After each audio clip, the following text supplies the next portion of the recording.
business opportunities. Same to America, high-end technology and things like that, right? So there are many parameters, which I can't speak of all, that determines where you claim yourself. But because of diplomatic ties here and there and the other underlying items and the partnership, then we determine how we strike our balance. And our president and leadership is very good at striking that balance. Very good. I mean, those are some of the reactions that are coming from the studio. Remember, we're in the company of Chris Otieno. Time now to listening to the Prime Cabinet Secretary Musalia Mudavadi, who is also attending the American Chamber of Commerce Summit at Ole Sereni. Let's listen in.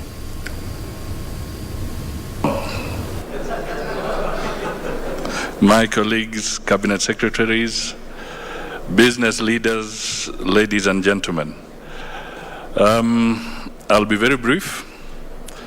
First of all, I just want to emphasize that we are pro-business. We are pro-private sector. And we would wish to achieve the following: growth, sustainability, and equity as we package ourselves and as we look into the future. Growth, sustainability, and equity. To get to this, we must seek out and partner with responsible friends and responsible partners. Today, Your Excellency, they are ably represented in this hall.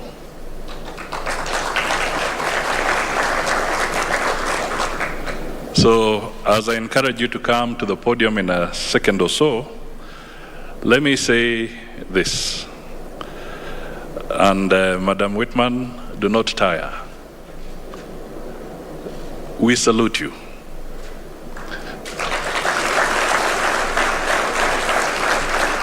You've been a good friend, you've been consistent, and the delegation here is a reflection of your confidence in Kenya. It's a vote of confidence in our resilience, in our institutions, and in our president. We truly salute you, and we are ready to work with you and many other partners so that we can achieve growth that is equitable and that is sustainable. May I take this opportunity now to request you to be upstanding so that we can invite His Excellency the President to make his remarks.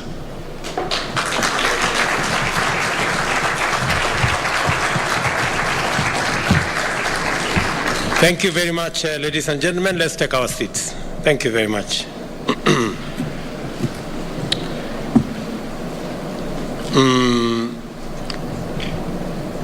Your Excellency, our good friends, distinguished ladies and gentlemen, let me take this opportunity on behalf of the government and the people of Kenya to welcome all our guests from the US and from all other destinations that have joined us in this very, very important summit between the Kenya government and the American Chamber of Commerce, which I have been informed is a regional summit for East Africa. I am delighted to be here this afternoon for this summit, a unique event that showcases the vibrant, dynamic, and growing Kenya-United States partnership.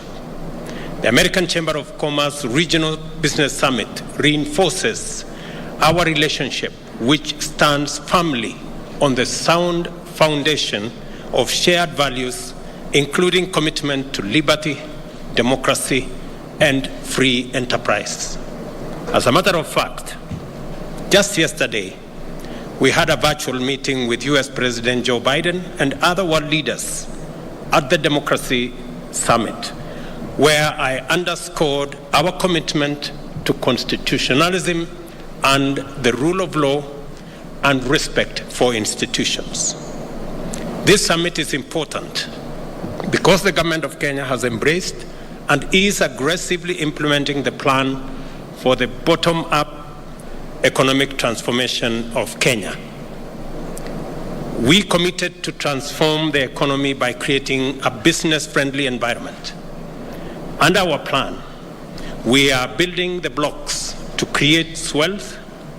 We are already creating jobs and attracting local and foreign investors. We identified 5 broad sectors in which we shall channel strategic investment to catalyze and maintain high rates of economic growth and performance. The plan, therefore, requires huge investment under various innovative frameworks so as to achieve, among many things, the following. Number 1, to transform our agro-industrial productivity and to enhance our food security. Number 2, to actualize universal health coverage, including the production of medical commodities and biomedical supplies. And I was very happy that I met companies that want to work with us in this space this afternoon. The digital superhighway and last mile fiber infrastructure. Again, I was very happy to meet tech companies that will take advantage of this platform to enhance e-commerce and to create opportunities for our tech-savvy, youthful population. Of course, the micro, small, and medium-scale enterprises that form the base and the foundation, employing close to 80% of our population, is a critical cog of what we must achieve, while ensuring that we construct at least 200,000 housing units every year, both to create jobs, to expand the economy, and to create livelihoods for millions of our citizens. Underlying these 5 pillars is a commitment to complete an ambitious program of infrastructure development, covering transport and communication. I just came back this morning from signing an agreement that will give us about 350 million shillings to do our BRT that will be working on e-mobility. Among various implementation formats that we have adopted, the public-private partnership model has emerged as particularly effective in aligning opportunities with appropriate incentives and in mobilizing necessary finances to achieve win-win outcomes under conditions where we have limited fiscal space, and therefore mobilizing the private sector to come with their expertise and resources so that together we can supply public good is an intervention that we cherish, and I am very confident that this summit has discussed, among other things, the opportunities available in our PPP framework. I am here to invite you, ladies and gentlemen, to seriously consider these opportunities, take advantage of our excellent bilateral relations, and partner with us in this exciting journey. Several reasons which speak to the defining features of the means as well as the ends of this program and projects motivate this invitation. We are particularly interested in ecologically responsible approaches to development and the application of techniques and frameworks which enhance sustainability, strengthen resilience, and promote environmentally responsible productivity. I am confident that in this room, I am speaking to leaders of enterprises whose business propositions combine profitability with sustainability, innovation, and ecological responsibility. I further wish to elaborate on the context of the opportunities on offer in Kenya generally and in the context of our plan. We are, as has been said, the gateway to our region and our continent by virtue of our incomparable geostrategic position. Kenya offers the most advantageous location to set up, whether you are interested in domestic market, East Africa, COMESA, SADC, the Horn of Africa, or anywhere else in the continent of Africa. It is a fact that many global multinational firms, international organizations and NGOs find Nairobi a rational and strategic choice for their headquarters and operational hubs. They are not wrong, neither would you be. Kenya's advantageous location has been optimally complemented by a nation of well-educated, highly skilled, hospitable, and enterprising people.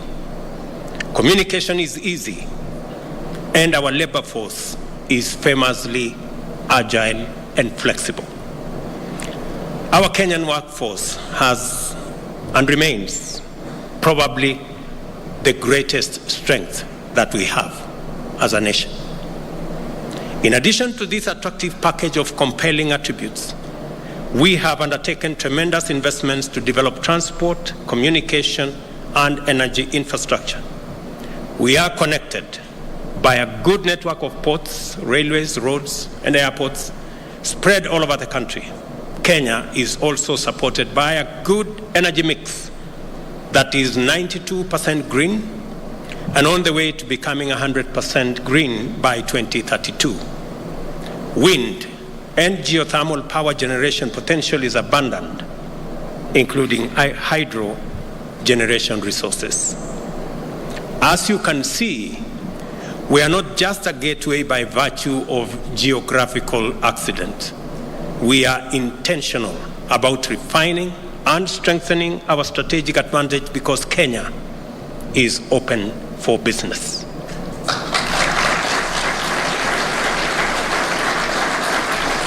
This is to say that Kenya is interested in and committed to promoting the best operating environment for business enterprises, and that our policy and institutional framework is designed to make Kenya the most competitive investment destination.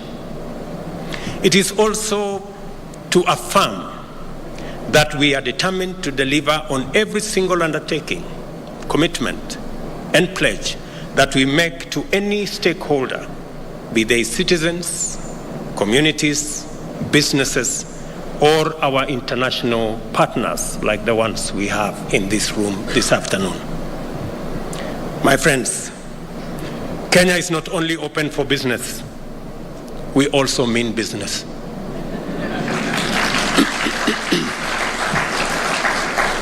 But there is more work to be done. Private sector players make long-term investment decisions in an environment with predictable policies, among them tax policies. My administration is finalizing a new tax policy guideline that have gone through various stakeholder consultations, including inputs from AMCHAM. This policy that will enhance transparency in our tax regime will take effect by June 2023, that is this year, and it will be in place for a minimum of 3 years at least. We're doing this so that you can make your investment decisions knowing exactly how the tax regime will look for the next 3 years. The growth of digital commerce has forced many countries to impose digital service tax measures on income derived in their tax jurisdictions. Kenya has also done the same. But following discussions with players in this sector, we have made a commitment to review this tax regime and align it with a two-pillar solution currently being developed by the Organization for Economic Cooperation and Development, which is an inclusive framework.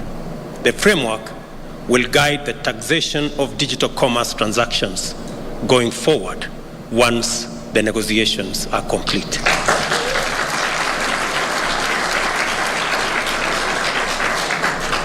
I know many people know what I'm talking about,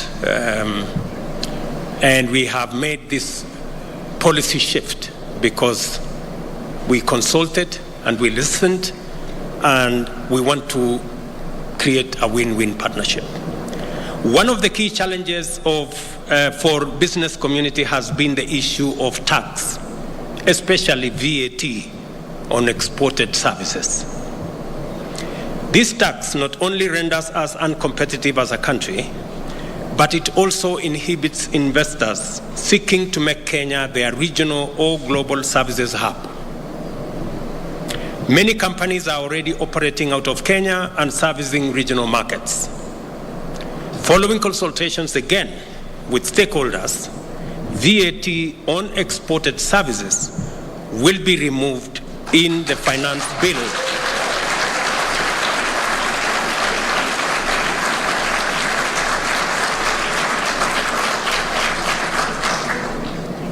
Let me take that again. Maybe I could get some more applause. Following consultations with stakeholders, VAT on exported services will now be removed in the finance bill in the coming budget in June this year.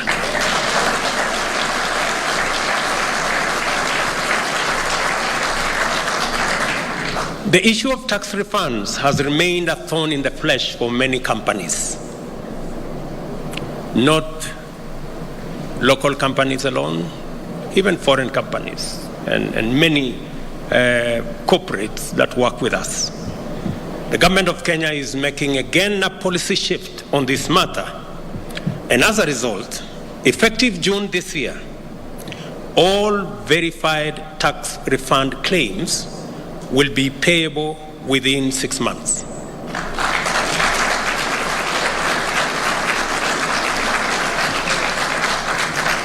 I know that has been said somehow before. But let me say this additionally.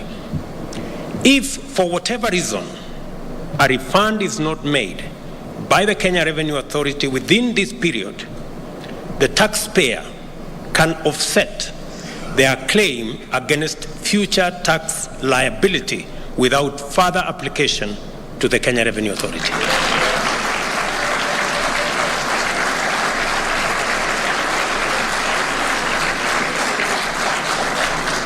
The statement I am making is that if it is okay for you to pay your tax in time, it must be okay for you to get your tax refund in time.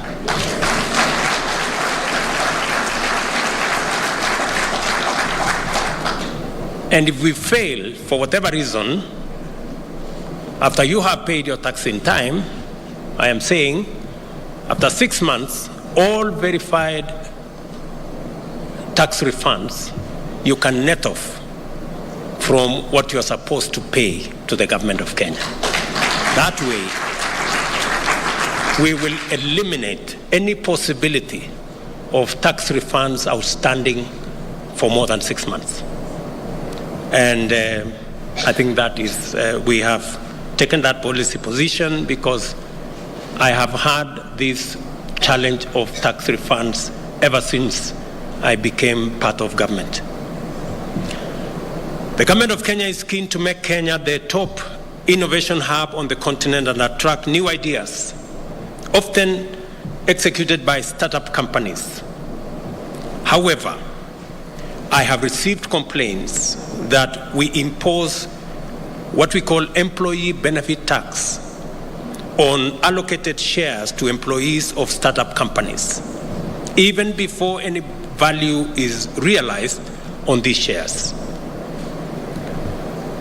I'm proud to announce that the government of Kenya will exempt startup companies from paying taxes.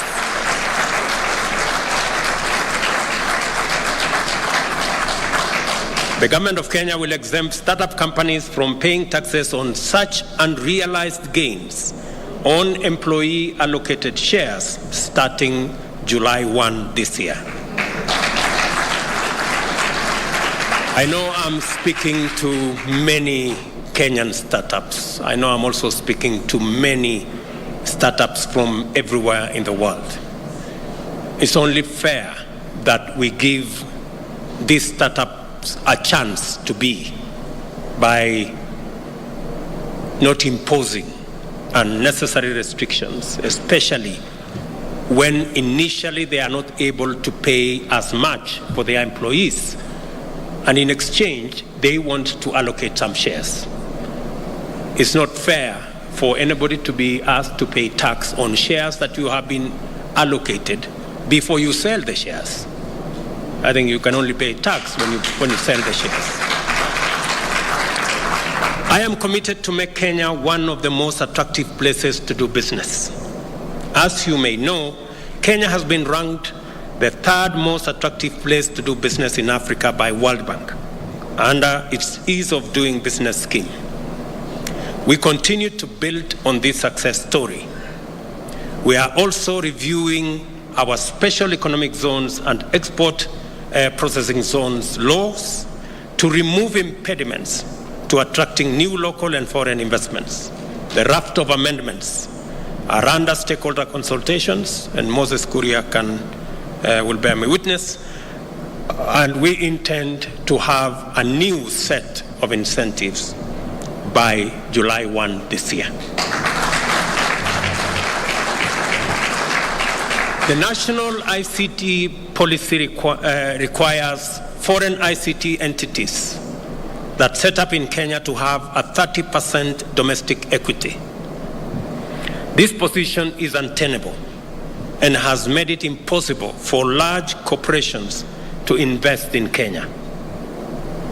As a result, we will review this position and remove the requirement of 30% equity to facilitate greater investment in the ICT sector.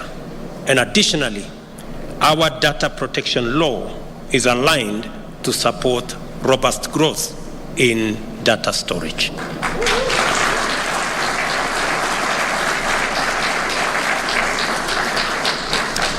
I am sure that AWS have something to report. In fact, I was persuaded by a good gentleman from Amazon Web Services that it was impossible for Amazon to cede 30% equity to any entity they didn't have a business relationship with.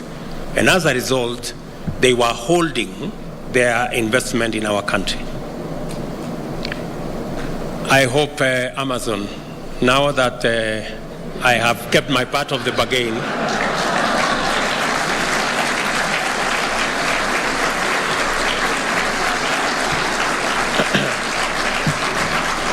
now that I have kept my part of the bargain, I hope you keep yours. And it's not just about Amazon. It's about all other ICT companies that want to invest in our country. Kenya has one of the most developed financial services sector in the continent. We are ripe for the establishment of an international financial center in Nairobi to attract global financial players. To continue to reinforce this strong position, we are working with organizations such as Financial Action Task Force to ensure Kenya fully complies with the relevant international standards on money laundering and terrorist financing activities, so as to make this international financial center a reality. And Moses Kuria has marching orders on what he needs to do for us to make this reality.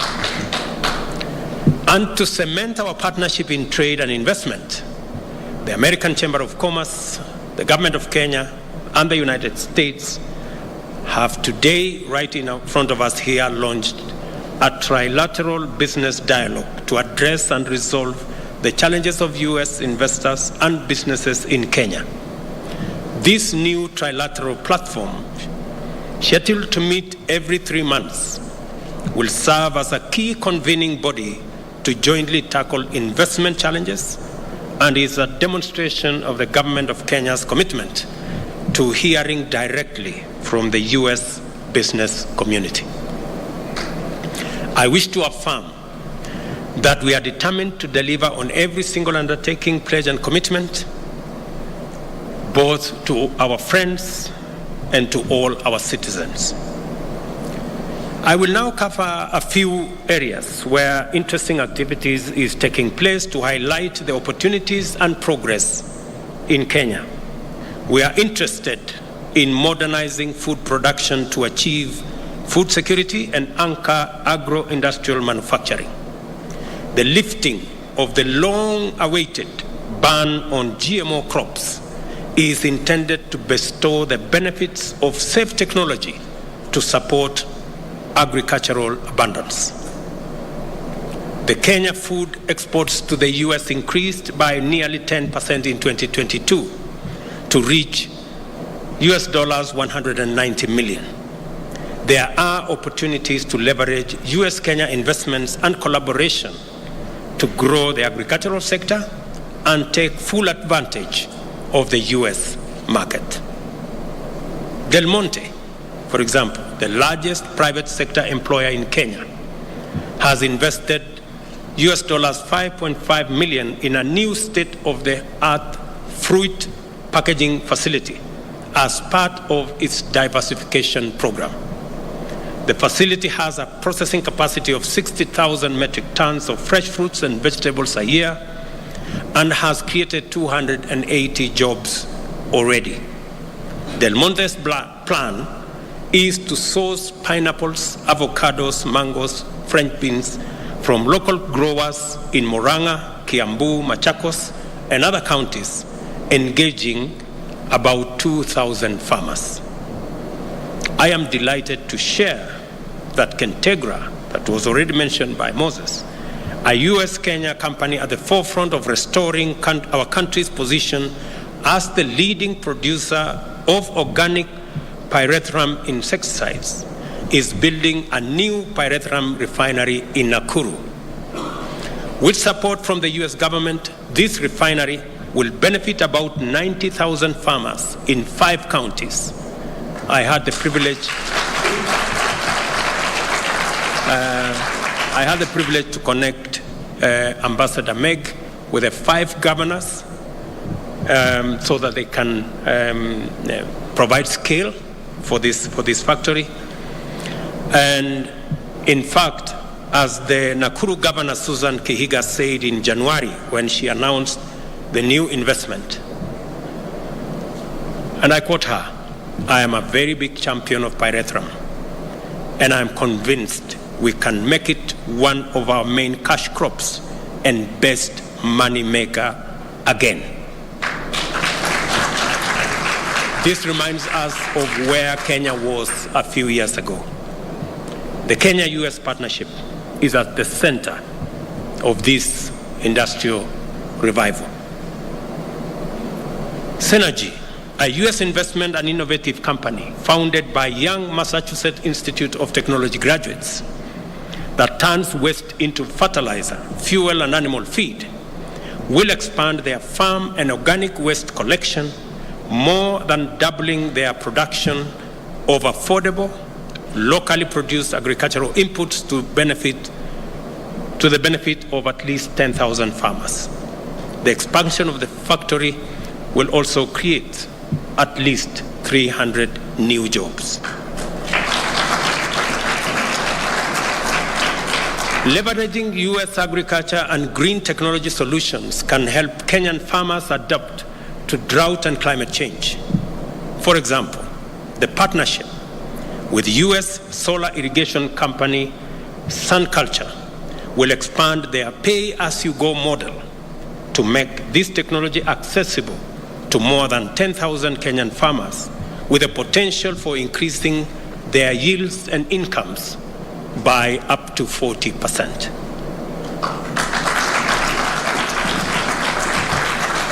Hello Tractor, a company the First Lady of the United States, Dr. Jill Biden, visited when she was in Kenya last month, is an Arctic company that connects tractor owners and smallholder farmers through its tractor sharing application.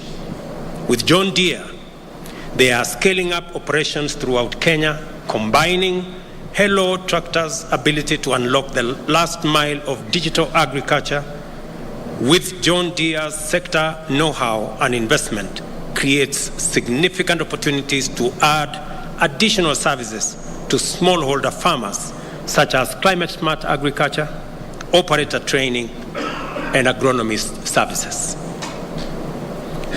I procure the largest agricultural supply chain platform in rural Africa will scale up its distribution model to reach an additional 1 million smallholder farmers in Kenya with affordable agricultural inputs. I was amazed when I came across this great investment in Western Kenya and what they are doing. I am also excited about the US company Victory Farms. People may not know that Kenya is home to the fastest growing aquaculture company in sub-Saharan Africa. Victory Farms is producing high quality tilapia, empowering communities and also creating employment. New investments secured into Victory Farms will see them quadruple their production, creating thousands of jobs for women entrepreneurs while supplying affordable, safe, and high-quality fish protein to millions of Kenyan consumers.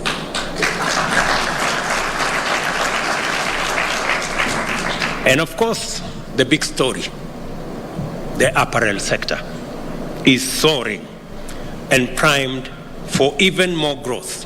Kenya's 2022 apparel exports to the United States hit an all-time high of US dollars 544 million, a 21% increase from 2021, and over 60% of our exports to the US last year. And by the way, the US is now Kenya's largest export market, importing 892 million worth of goods, US dollar worth of goods from Kenya last year. We also imported, we're not doing badly, we also imported US dollars 600 million of goods and services from the United States last year. This is balanced by all indications. And this is sustainable trade with lots of room for growth. Iconic US brands are sourcing in Kenya, including Calvin Klein, Levi, Lee, and Wrangler. Specifically Wrangler, because I have 2-3 shirts in my wardrobe. In recent years, new factories like MAS and Hella have entered the market, creating more than 12,000 jobs in the past 2 years. Since I came into office, new partnerships have been launched with a number of leading manufacturing companies, including the aforementioned MAS and Mega, Coastal Apparels, UAL, that will create an additional 20,000 jobs and increase exports by an additional US dollars 200 million in the next 2 years.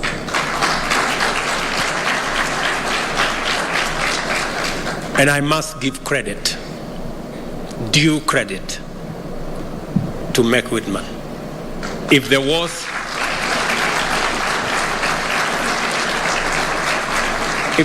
a possibility for one ambassador to represent 2 countries, Meg Whitman would be one of them.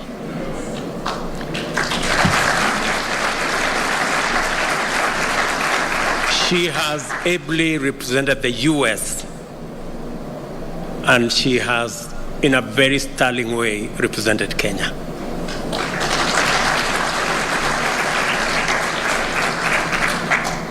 We are also working with Best Corporation on a new apparel manufacturing facility in Kenya to be launched mid this year. with plans to hire another 2,400 new employees. Kohinoor Elastics, the first elastic manufacturing investment in Kenya in a long time, will be launched this year. Additionally, U.S. company NextGen will build a state-of-the-art apparel label and packaging facility that has already broken ground and will be operational by September.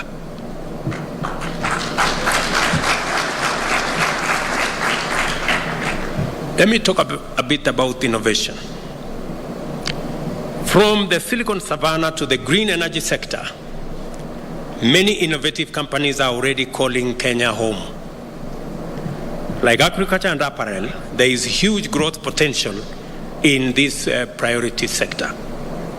Kenya is a global leader in clean energy solutions. U.S. companies are big investors in Kenya and East Africa's off-grid sector, with more than 40% market share. These companies are providing millions of people with access to life-changing benefits of power in rural Kenya. In the past year, these companies have provided more than 860,000 Kenyans with access to off-grid connections and worked with industry leaders to raise more than $120 million for the development of the sector. U.S. company Delight alone will support at least an additional 600,000 households to access clean energy solutions.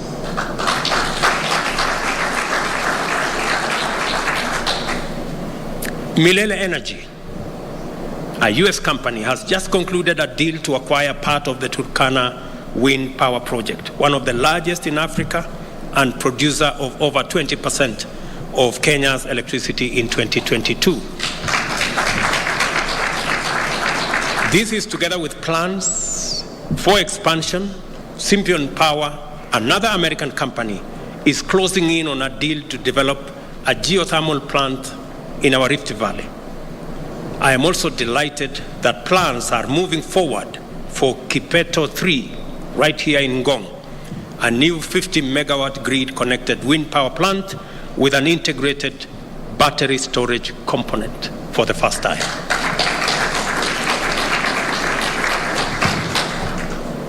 In January, Africa's largest network of interconnected data center facilities, Africa Data Centers, announced they were expanding their presence in Kenya by opening a new second data center in Nairobi. The data center and several more we are expecting in the coming months will further serve as the backbone of our Silicon Savannah future, providing secure digital infrastructure and open, interoperable, and reliable internet. In fact, at our leading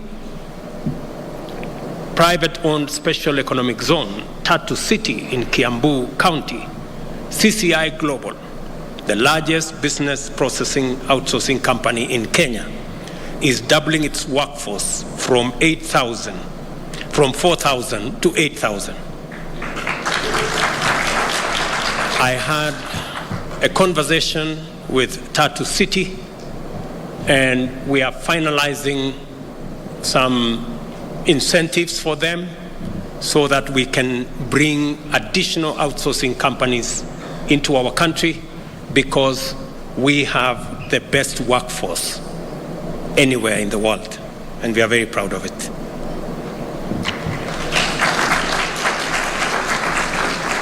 In the next year, again, CCI will add 4,000 jobs in Kenya for American clients like United Airlines, Spirit Airlines, JetBlue, AT&T, and Shipped. These are new jobs for young Kenyans, largely between 18 and 24 years, who are known by international brands for their highest level of customer service. Thanks to CCI and its American clients, Kenyan hospitality has gone global.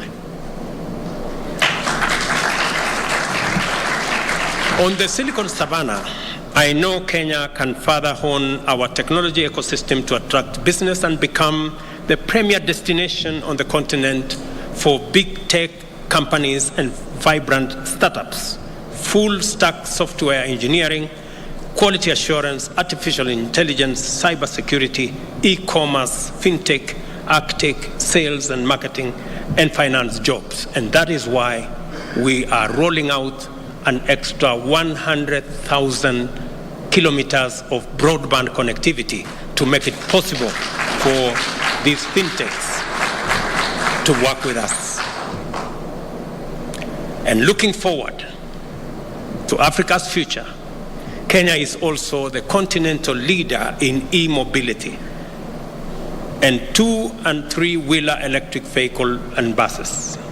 As I told you, we just came from Brussels to expand discussions around e-mobility and to make it possible for us to continue to lead the way in ensuring that we green not just our grid, but we also green our roads and rail.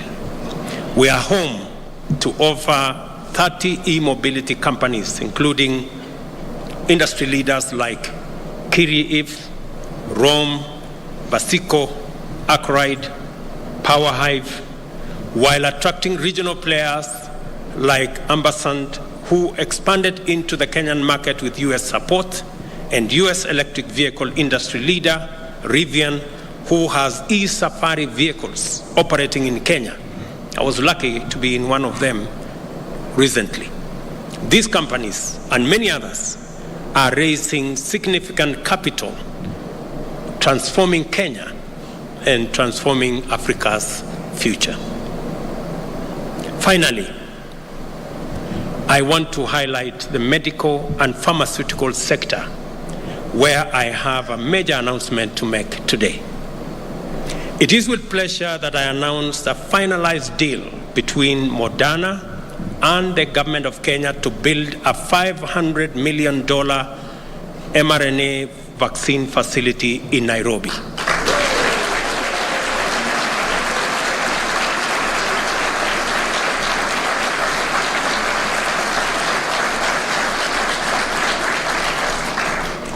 Because of this facility and what we had to put in it, I've never had as many sleepless nights and so much trouble from Ambassador Meg Whitman. I am very happy that finally this is done. This will be the only such facility on the African continent, and for Moderna, their first factory outside the United States.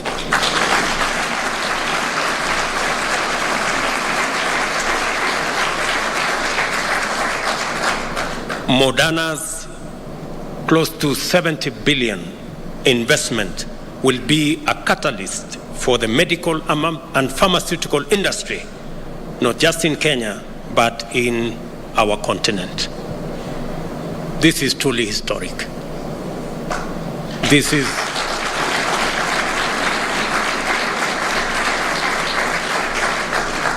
is major. This is my administration's vision for the future of Kenya. And for the record, MCC is on the way. I think we are in the final stages of finalizing the negotiations around MCC. I will be consulting with our legislature to provide the necessary legal framework for us to actualize that investment, again, by the US government. It is now my pleasure, ladies and gentlemen, to invite a great lady.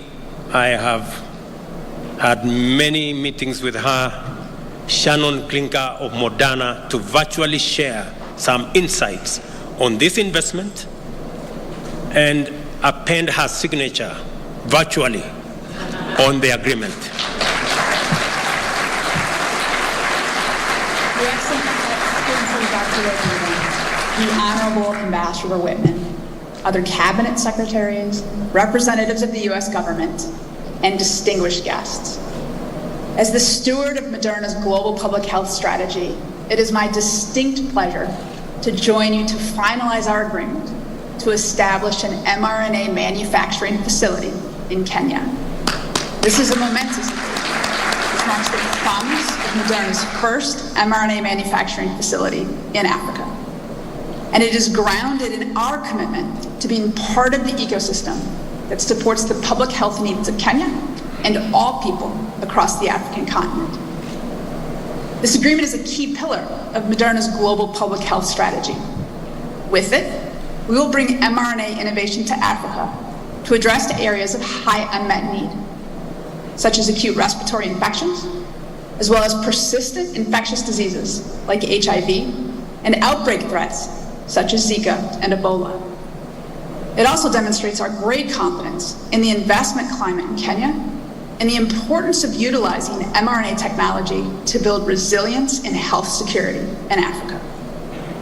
Our shared desire for a healthy ecosystem for vaccines development and manufacture for the continent is amplified by the expanding role of industry in East Africa. Moderna is building towards regionally responsive manufacturing. And with this agreement, we now have commitments to establish mRNA manufacturing facilities in Kenya, Australia, Canada, the United Kingdom, and the United States, furthering health security around the world. Moderna has spent more than a decade refining our mRNA platform to accelerate the pace and success of mRNA medicines. The speed, scale, and flexibility of our mRNA platform is uniquely suited for rapid response to serious international epidemics.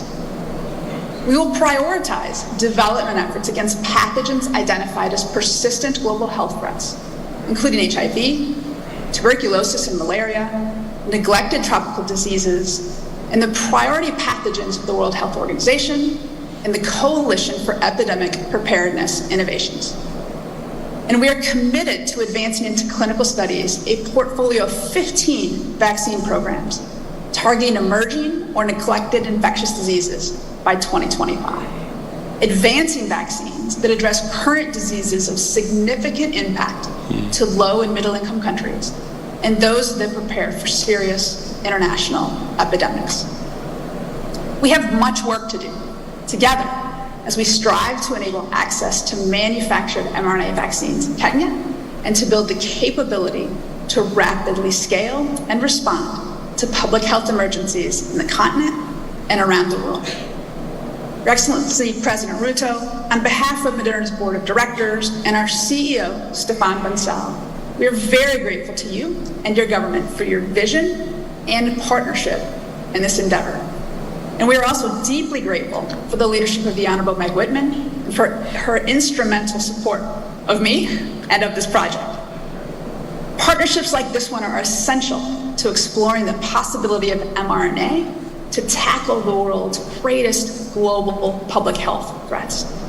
I look forward to all that is ahead of us as we work together to positively impact human health. Thank you.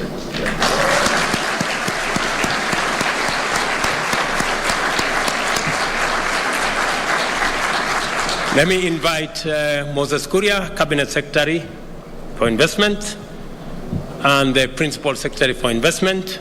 Hang on, Shannon. You're not going anywhere yet. To join me here on stage. And Ambassador Meg Whitman. With a lot of humility, please.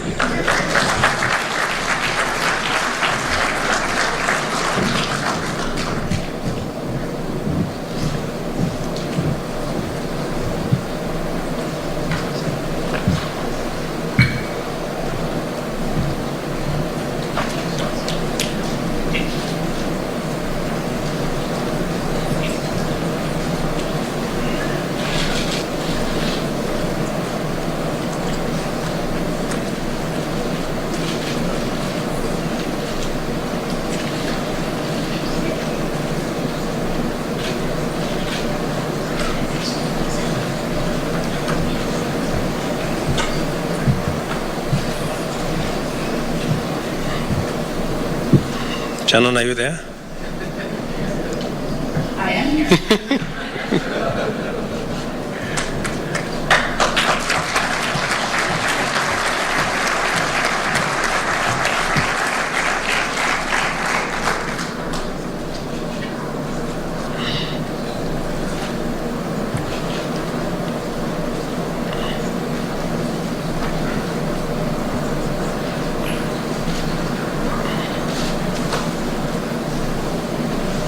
Some tech expert need to tell us how a virtual signing ceremony is done.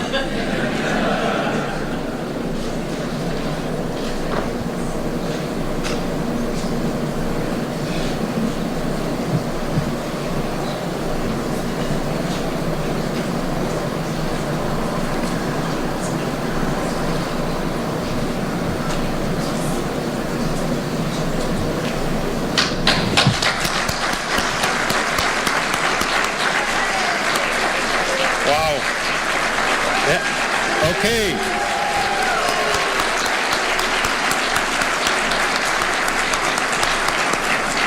Thank you, thank you, thank you.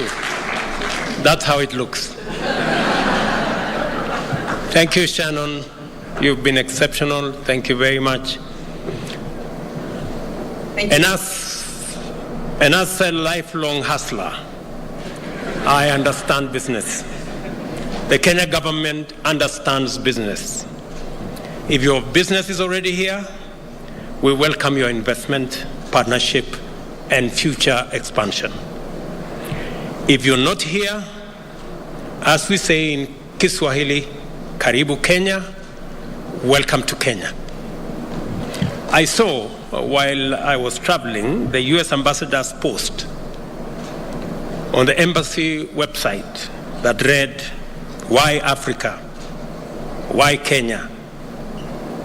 Meg, it is my hope that I have ably demonstrated in my address that Africa is the continent of opportunities and Kenya means business. Thank you very much.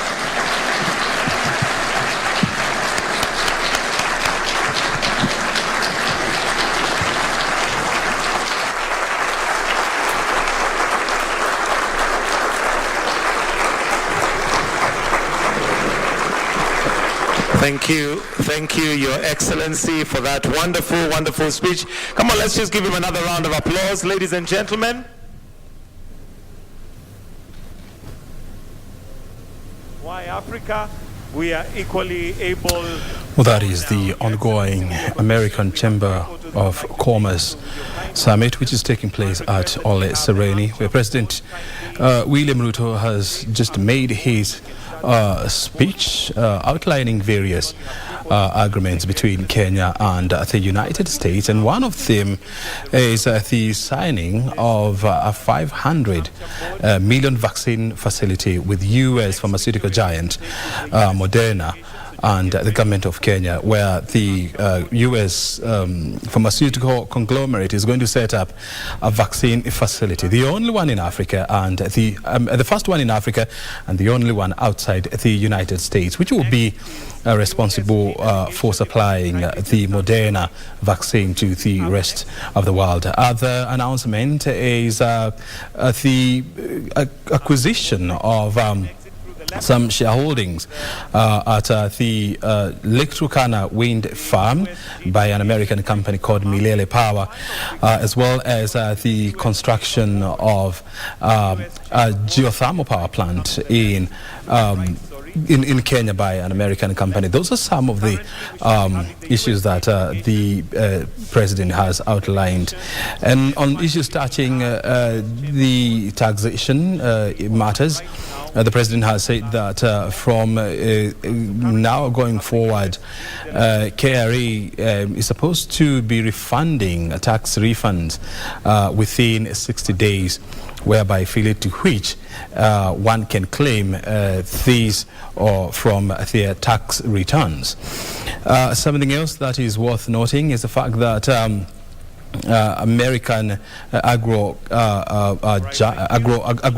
food giant, that is Del Monte, is also in the process of opening up a multi-billion shillings processing plant, which is expected to employ hundreds of workers, and of course cementing Kenya's position as a preferred destination hub for American companies. In that meeting, you have more than 150 CEOs from leading American companies, and some of the people attending that meeting include American Ambassador Meg Whitman, and among other leaders of American companies. It is proper to say that that is a high-level meeting.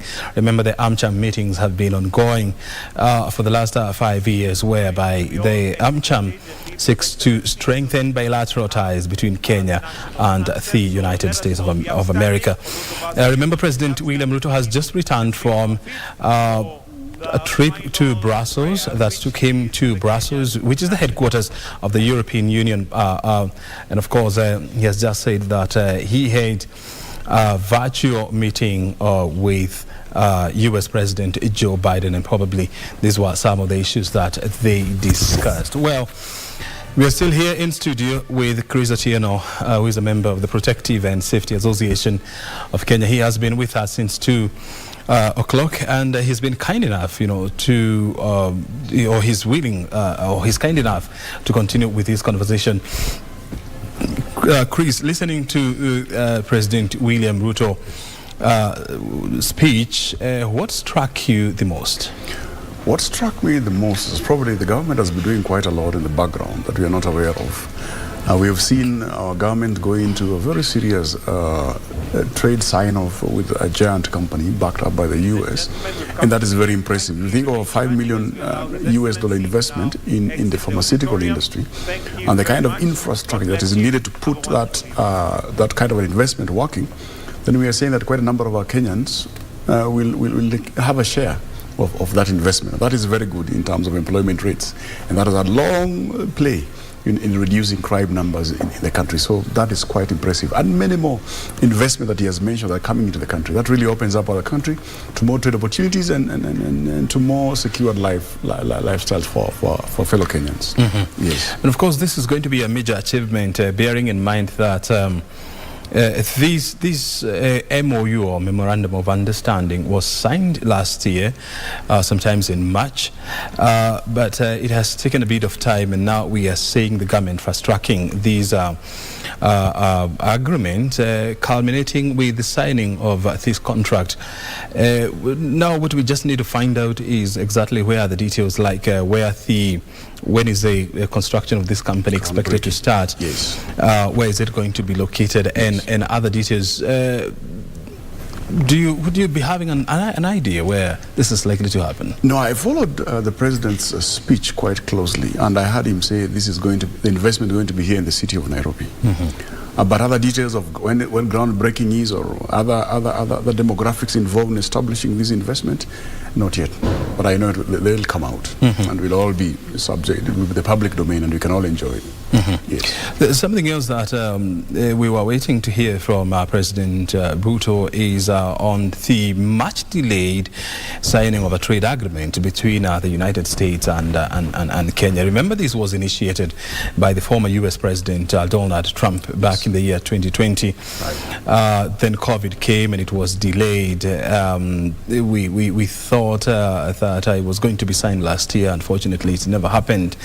And from what I'm hearing is that it's not likely to happen until sometimes maybe later this year, somewhere around September, thereabout. Do you want to tell us what exactly is happening and why this whole trade agreement is taking too long? I think one of the underlying factors was the election that we went through. They had to give it time for it to be concluded and the government to be established. Of course, we cannot sign. Our government representatives are the persons designated or given the responsibility of signing these kind of contracts into play. So I think one of the reasons of the delay was the elections and then the establishment of the government. And now we're seeing that a lot of offices in the government have been occupied. Things are now starting to grind the ground and we are moving forward. So I think that's one of the reasons from where I'm sitting. And the other thing is the fact that if the deal is not signed this year or maybe early next year, then it's likely to spill over into the American politics, because bearing in mind that the Joe Biden administration is retiring sometimes in 2024, and God knows who is going to occupy the office. And so when you also factor in that, then it behoves the two countries, to fast track this agreement. Do you see commitment, and especially more from the American side? I would pray that the commitment is there and there is continuity when one administration hands over to the other, so that there's continuity in government business. So I really pray that this can be fast-tracked. Our government can work as fast as it can to ensure this is signed off, and once it's signed off and put into play, then that plays quite a heavy part in our national economy that goes down to affect every person living in this country. So my prayer is, and my biggest prayer is, that this can be, there is a commitment from the American government, and this one is signed and signatures put onto paper, and then we roll out the whole thing as meant to be. So it's my prayer that yes, there's commitment, despite that there will be a change of government, or there will not be a change of government in the near future. Yes. And also something else that the president has talked about is that even though he never got into the details of these, is that Kenya has secured more financing or funding for the delayed bus rapid transit system. And we all see all the images of the proposed system on Thika Road, which were never completed, and it's almost becoming another white elephant. Is this project still viable from your guidance? I have read a lot of statements from the current CS Transport and Infrastructure, Honorable Kipchumba Murkomen. And every time I read and I see there's some form of an investment toward actualizing this BRT system of transport, then I'm also, now what the president came and said, and we saw that being signed into put into document, I think the project is going to take root, because infrastructure has been laid. We've been even told where these buses will be purchased from. So the infrastructure being laid, a deal being signed, and knowing the source of where these buses will come from, and the people in the transport industry being encouraged to invest in the same. So I see this goodwill to drive this initiative into fruition. Yes. And I'm just getting this statement by Moderna, and I'm just going to read it for you. Where this statement says, Moderna Inc., a biotechnology company pioneering messenger therapeutics and vaccines, the government of the Republic of Kenya have finalized an agreement to establish an mRNA manufacturing facility in the Republic of Kenya. This will be the company's first mRNA manufacturing facility in Africa. In partnership with the government of the Republic of Kenya, Moderna will build a state-of-the-art facility in Kenya to produce up to 500 million doses of vaccines each year as an initial phase investment of $250 million US. If you do your conversion there, you're likely to get about 30 billion shillings or thereabout. The company expects the new facility to enable drug substance and drug product manufacturing for Kenya and the African continent. In addition, this facility will have a surge capacity to rapidly scale and respond to public health emergencies on the continent and around the world. The finalization of our agreement with the government of the Republic of Kenya is a key pillar of our global public health strategy, where we hope to bring mRNA innovation to the people of Africa in areas of high unmet need, such as acute respiratory infections, as well as persistent infections diseases like HIV and outbreak threats such as Zika and Ebola, said Stephanie Bansell, the CEO of Moderna. Well, that is a statement that has just been issued jointly by the Kenyan government as well as the U.S. biotechnology firm Moderna.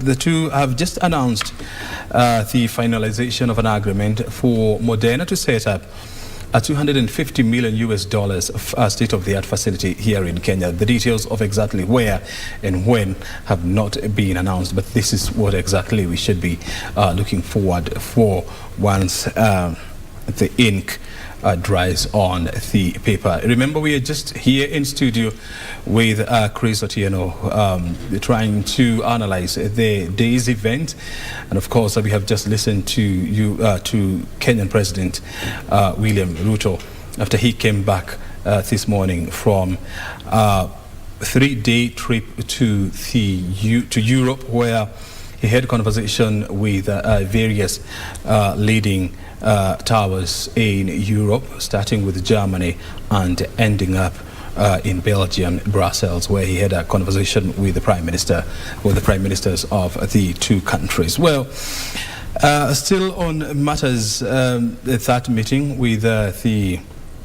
Americans Chamber of Commerce and the Kenyan officials, there seems to be a lot of goodwill from the Americans. You know, when you listen to the number of deals that are in the pipeline, yes. Is the U.S. trying to reassert itself on Kenya, you know, a market that somehow it lost its grip to the Chinese?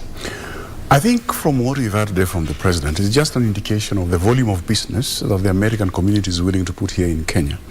And just like you said, is them asserting their presence here. We know that Americans have been here long before the Chinese were here.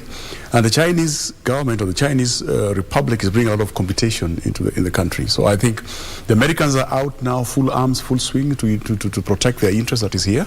And that's bringing more and more businesses to the country. And we are happy as citizens of Kenya that if all this comes to fruition, we'll all enjoy the fruits that will come from all this. So yes, they are asserting their position, and I believe they'll continually do that, both trade, militarily, and all other spheres of interest that they have in our country. Yeah. And of course, we'll be having our eyes on these deals so that we can try to understand and of course analyze them and see how important they are to this country. And now, before I let you go, I mean, we have seen the situation, how it has been today in regard to the ongoing Azimio la Umoja demonstrations, and of course we have seen some unfortunate incidences along Outer Ring Road where protesters attacked police officers, yeah. which is very serious, and it's very unfortunate that people are now attacking police officers. I mean, how do we contain this kind of issues? Because the police officers ought to be respected, and police officers ought to respect protesters. Yes, I believe that the leadership of police had done a risk assessment of what is there for their police officers, and they adequately responded in terms of mitigating these risks. But then we can look at this as an emerging risk. Right? Probably it was not expected as it might. And when they sit back now and plan for the next action that they need to take against these protesters or against what is happening in the public domain, they'll put this in plan. But we say, initially, the leadership of Azimio had said this was going to be a peaceful protest, but it's now turning out that there are elements that are negating what they said from the word go, and this is not coming out very good in terms of representing our image out there to the global world and even our own selves here. Police ought to be respected; they are keepers of peace. But then you also know the dynamic that comes in when these two areas go into a protest. Police come prepared, and wananchi come prepared, and all of these preparations invoke the anger of the other.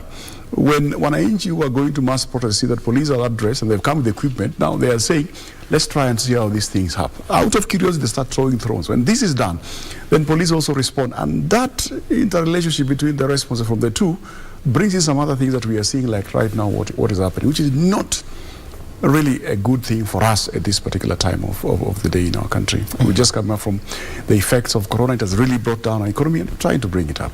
So this is not really good. And of course, coming at such a critical day when Kenya was having a serious engagement with investors from the United States. Well, let's hope that peace will prevail definitely. And let's hope that as a country will continue on our trajectory of building this economy and our coexistence. Absolutely. Chris, thank you very much indeed for spending your afternoon, and of course it's now almost coming to 6 o'clock with us, and we highly appreciate your insight and your input. I appreciate it, O'Brien, and I appreciate KBC. Thank you. Very good. Asante sana. Asante. Well, that is Chris Otieno, who is a member of the Protective and Safety Association of Kenya. He's becoming a regular here, helping us put into perspective various issues. And we have touched on a number of things, from the ongoing demonstrations to the just concluded American Chamber of Commerce summit at Ole Sereni, where various deals have been announced. And at this point, I don't have much to add, but to just now bring this show to a close as we take you back now to normal programming. O'Brien Kimani is my name. Thank you for your time. Remember, the 7 o'clock bulletin is about 1.5 hours away from now. And of course, our 9 o'clock bulletins will still have more for you. Otherwise, stay right here.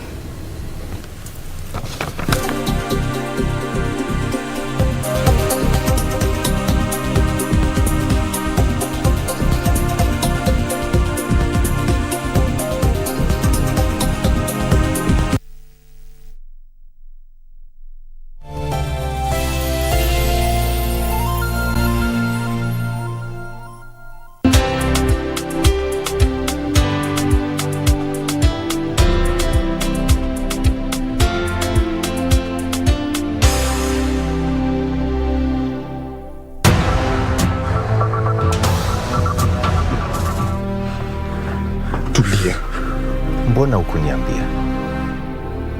Farah. Mam, mbona hukuniambia? Mimi ukinisaidia vile unataka, mimi nitakujenga. There are rumors that you have another family. Well, this is my family and I think it's one. Senior Sergeant Farah, you're in charge of the team.